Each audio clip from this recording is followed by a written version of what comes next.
من حلاوة الأفكار اللي بتتعمل من علب السمنة، حرفيا ما بصدق تخلص علبة السمنة واعمل بيها أفكار.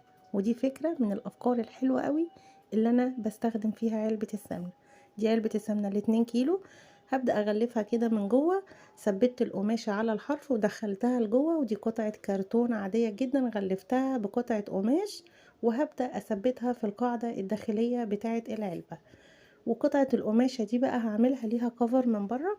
تنيت الحرف كده بالشمع علشان ميبقاش فيه اي تنسيل للقماش، علشان انا بحب العمل بتاعي يطلع مظبوط قوي.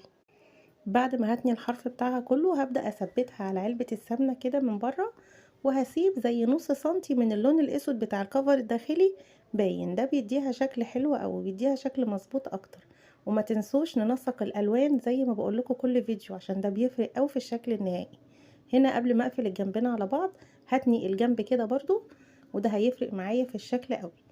يعني تنظيف كده للشغل وانتي بتعملي.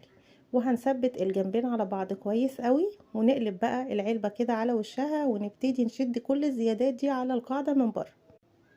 بعد ما هثبتها على القاعدة كلها كده واتأكد ان كل الجوانب اتثبتت، هبدأ انزل بالشمع على القاعدة واحط عليها قطعة قماش عادي. لو القماشة زيادة شوية او كبيرة شوية، انا كده كده هقص كل الزيادات بالمقص، لاني حاطة الشمع على الحرف بالظبط، فما فيش اي نسبة تنسيل هتطلع معاكي خالص.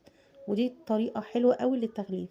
يعني بعد ما اخلص التغليف بتاعها كده هتلاقوها اتغلفت بشكل مرتب جدا وجميل قوي، ما فيهوش ولا غلطة. اعتمدي الطريقة دي في تغليف اي علبة.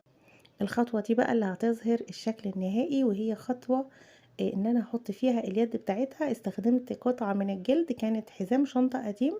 مش موجود عندك حزام شنطة، استخدمي شريط من القماش برضو لونه لايق معاها، او حتى خيط مكرمية او خيط خيش. وهثبت فصين كده على كل يد علشان تبقى ما تفرقش حاجة عن الجاهز خالص. بصوا بقى الجمال والشكل النهائي رائع ازاي، منظم رائع ومتعدد الاستخدامات. هتحتاجي تستخدميه في اي مكان في الشقة.